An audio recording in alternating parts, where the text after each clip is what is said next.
L'honorable député de Vaudreuil-Soulanges. Merci, Mr. le Président. All across this great country, Canadians are struggling and going through financial hardships. Living paycheck to paycheck and relying on credit cards to make ends meet has become the reality for thousands of Canadians. I'd like to also say, Mr. Speaker, that I'm splitting my time with the amazing member from Trinity Spadina. Living paycheck to paycheck has become the reality for thousands of Canadians under this government. And yet, here we are debating whether the Conservative government should give $58 million of the taxpayers' money to the unelected, unaccountable, and undemocratic Senate. This doesn't represent the best interests of Canadians, Speaker, which we are here to do. We're here to represent their best interests. Now, the fathers of Confederation envisioned the Senate to be an academic, nonpartisan body of second, sober thought. Instead, it's been turned into a tool of patronage for the Liberals and Conservatives alike. And, Speaker, I'd like to share with the House that my political awakening as a teenager when I was 13 was the 1984 federal election. Those members of the House that remember that, it was Brian Mulroney versus John Turner. And Brian Mulroney of the Progressive Conservatives, which no longer exist, they are now, I would say, regressive Conservatives, in the televised debate of that federal election, Brian Mulroney, who was a Conservative, lambasted John Turner for doing a raft of patronage appointments that were asked of him by the former Prime Minister Trudeau. So Conservatives at that time said you had an option. You could have not done it. But what we've seen in the past 30 years is that Conservatives and Liberals alike have used the Senate as their patronage dumping ground at the expense of the taxpayer. So all we're asking tonight is to take a pause and reflect. Does that chamber deserve the money that taxpayers are paying for it? We just want to pause and reflect and see if the money is being well spent over there. And as Canadians have seen in the past couple of weeks, I think they would agree with most of the members of the NDP that it is not being spent well. Taxpayer funds are being misused. And like that election in 1984, it started off with Brian Mulroney riding into Ottawa on a white horse to clean up Ottawa, to get rid of the patronage appointments, and it ended in 1993 with 2 members of the Progressive Conservatives remaining in this House, with division in the country. And the same thing is going to happen in 2015. After 9 years of power, this government is going to end up a small rump, if anything, in this House with a new Democratic government in power. The Senate is an institution full of scandal, lies, and it's a stain on Canadian democracy. I'm proud to say that I'm a New Democrat, and I'm proud to say that I'm part of a party that does now and has always called for, even when it was part of The honourable member may know that his reference to the word lies in particular, since it suggests intent, is not a word that is customarily used in the House or the other place for that matter, and so it has always been considered in the category of unparliamentary language. So I would seek the honourable member's suggestion that he may wish to rephrase that particular segment of his remarks. L'honorable député de Vaudreuil-Soulanges. Thank you, Speaker. I should have referred to the other place as sometimes misleading and sometimes deviating from proper oversight. But our party's always called for abolition of the Senate, even when we were the CCF and the ILA even before that. We've been calling for the abolition of this unelected and unaccountable body known as the Senate. Just last week in my riding, I was talking to a woman, Madame Martin, a single mother who lives in my riding and who's working 2 jobs and still struggling to make ends meet.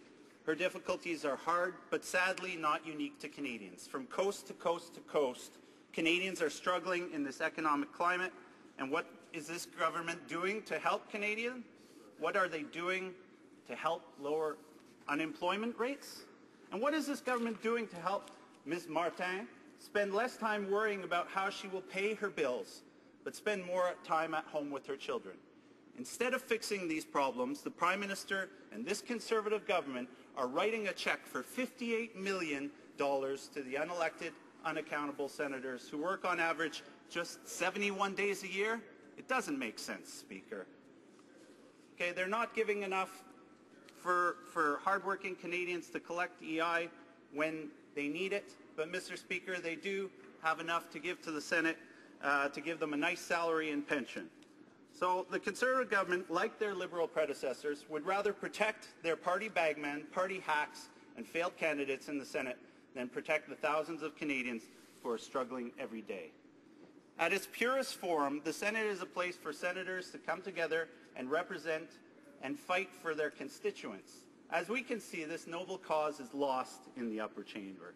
Could this be because they aren't elected and held accountable by their constituents? Could this be because they aren't appointed based on their community work, but rather because of their backroom partisan work? Enough is enough. The Canadian people need to be the first priority to this government, and they have to stop funneling money to the unaccountable, unelected Senate. In a recent Ipsos poll, it was found that 43% of Canadians agree with the NDP that the Senate should be abolished. 45% of Canadians believe that, at the very least, the Senate needs to be reformed. And lastly, a small 13% of Canadians, including the Liberal leader, agree with the Liberal leader and the Conservatives' record that the status quo works and nothing needs to be changed. Nevertheless, it's not just Canadians and the NDP who want the Senate abolished. The premiers of British Columbia, Nova Scotia, Manitoba, and Saskatchewan all believe that the Senate is an archaic, wasteful, undemocratic institution that has no place in Canada's government. Every province in Canada has done away with their upper chamber and have all thrived after doing so. Canadians want and deserve better from their government. It's time to end the gravy train, stop the funding, and start using taxpayers' dollars to actually make their lives better and more affordable.